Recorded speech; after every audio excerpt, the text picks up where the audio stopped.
అదే యాక్టర్స్ లైఫ్లో ఒక మిస్ చాలాసార్లు చాలా కాస్ట్లీ మిస్ అయిపోతుంది ఒకసారి. అదే జరిగింది అని అనుకుంటున్నాను నేను. మేబీ చెప్పలేం కదా సార్. అదే అంటే దాని తర్వాత మేబీ ఏం సినిమాలు చేయలేదంటే ఒకలా ఉండి ఉండొచ్చు. కానీ ఇప్పుడు చేస్తున్నాను, లెట్స్ సీ. మేబీ ఫ్యూచర్లో రాజమౌళి గారు ఇంకొక సినిమా చేస్తారు, maybe will get me bigger character. చెప్పలేం, ఏం చెప్పలేం. అది యాక్టర్స్ లైఫ్ ఎప్పుడు ఏమీ చెప్పలేరు. అన్ప్రెడిక్టబుల్ కెరీర్ అది, అన్ప్రెడిక్టబుల్. గ్యాంగ్స్టర్ గంగరాజ్ చేసావు కదా, అవునండి. అది ఏమైనా యాడ్ అయిందా నీ కెరీర్కి, ప్లస్ అయిందా? సార్ కెరియర్ వైస్ అంటే ఇప్పటి వరకు చేసిన సినిమాలో ఏది ప్లస్ అవ్వలేదు. అంటే నాకు కెరియర్ గ్రోత్ ఇవ్వలేదు. ఎందుకంటే కానీ షూటింగ్కి వెళ్ళడం, acting first time front of camera, ఎప్పుడు యాక్టింగ్ స్కూల్కి వెళ్ళింది లేదు, వర్క్షాప్ కూడా చేసింది లేదు, డైరెక్షన్ కోర్స్ ఇదన్నీ చేశా. So I have directed people. నేను కెమెరా ముందు నించుని వాళ్ళని ఎలా ఎక్స్ప్రెషన్ ఇవ్వాలి ఆ వరకు యాక్టింగ్ చేశాను. కానీ ఫుల్ ఫ్లెడ్జెడ్గా చేయడం I learned. So it's a big positive. Plus atmosphere, అంటే మా ఫ్రెండ్ వాళ్ళ సినిమా కాబట్టి కొంచెం జోవైల్గా ఉండింది. తప్పులు చేసినా కొంచెం ఓకే, నో ప్రాబ్లం, నర్వస్నెస్ లేదు. అదే ఓన్ ప్రొడక్షన్ లాగా. మెయిన్ ఏమంటే ఆ ఫస్ట్ సినిమా, రెండో సినిమా ఇంకొకటి రికార్డ్ బ్రేకింగ్ చేశారు. Record breakout. ఈ రెండిట్లో ఇండస్ట్రీలో ఉన్న సగం ఫైట్ మాస్టర్స్తో పనిచేశారు. So big advantage.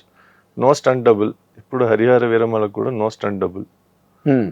సో ఏ స్టంట్స్ చేయాలన్నా నేనేంటి చేస్తున్నా, because not able to find stunt double. నీకు స్టంట్ డబుల్ చాలా కష్టం. ఇండియా అంతా తిరిగాం, ఫుల్ తిరిగాం మేము. అన్ని ఢిల్లీకి ఫోన్ చేసి, పంజాబ్ ఫోన్ చేసి అందరికి చేసాం. పఠాన్స్ లో కూడా దొరకట్లే నీ క్యారెక్టర్, పఠాన్ క్యారెక్టర్. కానీ సెంట్రల్ ఇండియాలో కూడా దొరకట్లే. అది అడ్వాంటేజా డిసడ్వాంటేజా నీకు?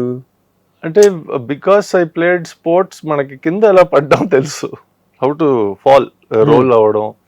సో కొంచెం ఇంజరీస్ తక్కువ అవుతుంది మేము జనరల్గా compare to somebody who generally మీరు ఎంత జిమ్కి వెళ్ళి బాడీ ఎంత ఫిట్గా ఉన్నా ఫైట్కి ఎలా పడడం, ఎలా రోల్ అవ్వడం, ఇవి కొన్ని టైం పడుతుంది నేర్చుకోవడానికి. నాకు కొంచెం అది ఆల్మోస్ట్ న్యాచురల్గా వచ్చేసింది, బికాస్ ఛానల్గా స్పోర్ట్స్ ఆడాను కాబట్టి. కరెక్ట్. సో అదొక అడ్వాంటేజ్. డిసడ్వాంటేజ్ ఆబ్వియస్లీ చాలా ఉన్నాయండి. అంటే మెయిన్ ఫుట్వేర్, కాస్ట్యూమ్స్, కొన్నిసార్లు మనకి రెడీమేడ్లు దొరకవు.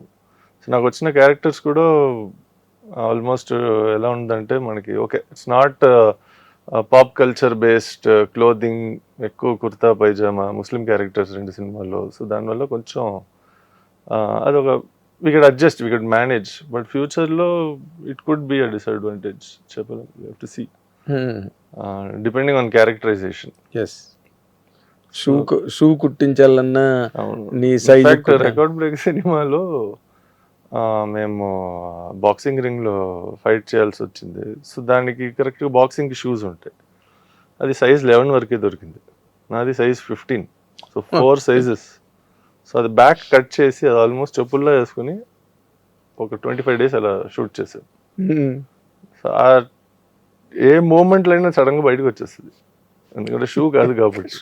సో యాంకిల్ ట్విస్ట్ అవ్వడం, కింద పడడం, చాలా క్లోజ్ కాల్స్ జరిగింది. So that could be a disadvantage. Amitabh గారి హైట్ ఉంటావా నువ్వు? ఆయన కన్నా హైట్ 6'3" అనుకుంటా. నువ్వు 6'8". అమితాబ్ గారి కన్నా టాల్ నువ్వు. ఆయన్నే వద్దన్నారంట మొదట్లో, నువ్వు కెమెరాలు పట్టట్లేదు వద్దని చెప్పి. ఎగ్జాక్ట్లీ. కానీ is great, is transcended so many. అంటే ఆయన పర్సనాలిటీ పెట్టుకుని చాలా రొమాంటిక్ సినిమాలు ఎక్కువ చేశారు. Okay, action we can expect కదండి, ఓ పర్సనాలిటీ ఉందని. ఎస్. కానీ వెరీ టాల్ పర్సన్, ల్యాంకీ బాడీ ఉండి, బాడీ లాంగ్వేజ్ ని ఆయన ఒక రొమాంటిక్ హీరోగా బ్రిలియంట్ గా చేసి బికేమ్ సూపర్ స్టార్.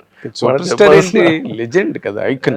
ప్రాబ్లీ ఇప్పటికి still like when he comes on screen, ఇప్పటికి అసలు పిన్ డ్రాప్ సైలెన్స్. ఎవ్వరు థియేటర్లో కూడా nobody opens them out because they want to watch. Yes, it's an honour కదా. అవును, 100%. ఏమో నీకు అమితాబ్ గారి లాగా నీకు మంచి అవకాశాలు వస్తాయేమో. మొన్నే కదా యూ టుక్ ఏ కాల్, నటిద్దాం అనుకున్నది మొన్ననే కదా. అవును.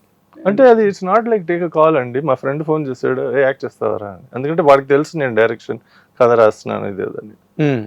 చిన్న క్యారెక్టర్ ఉంది చేస్తామంటే so go with the flow that only. మనకి ఐ డోంట్ హ్యావ్ లైక్ నేను యాక్టర్ అవ్వాలి, I want to become the best actor in the world, అలాంటి ambition is not. I want to do good movies, I want to be part of good movies and I want కొన్ని అదేంటి opportunities where I can also showcase whether I can act truly or not అని. అవును, అంటే most of the time ఇలాంటి personality ఉన్నప్పుడు you get stereotype.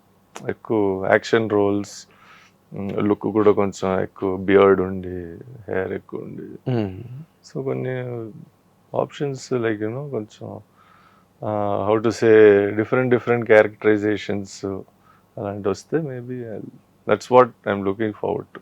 అంతేలే. అంటే నువ్వు నాకు ఎక్కువగా యాక్టరు డైరెక్టర్ నువ్వు నిన్ను ఒక క్యారెక్టర్గా నిన్ను నువ్వు డిజైన్ చేసుకుని నువ్వే దాన్ని డైరెక్ట్ చేస్తే నీకు ఎక్కువ ప్లస్ అవుతుందేమో అని అనిపిస్తుంది నాకు. ఎస్ ఆఫ్ కోర్స్ కదా, బట్ అది అంత పెద్ద ఛాలెంజ్ కాదు కదండి, ఎందుకంటే I'm doing it my self. Challenge కాదు. ఇప్పుడు ఇంకొక వ్యక్తి వచ్చి మీకు క్యారెక్టర్ డెవలప్ చేశానండి, మీరు ఎప్పుడు యాక్షన్ రోల్స్ చేస్తున్నారు, ఈ సినిమాలో మీకు ఒక్క ఫైట్ కూడా లేదు, మొత్తం రొమాంటిక్ సినిమా అండి అని అంటే ఫస్ట్ నేను భయపడతాను చేయగలుగుతున్నా అని. But I would love that challenge.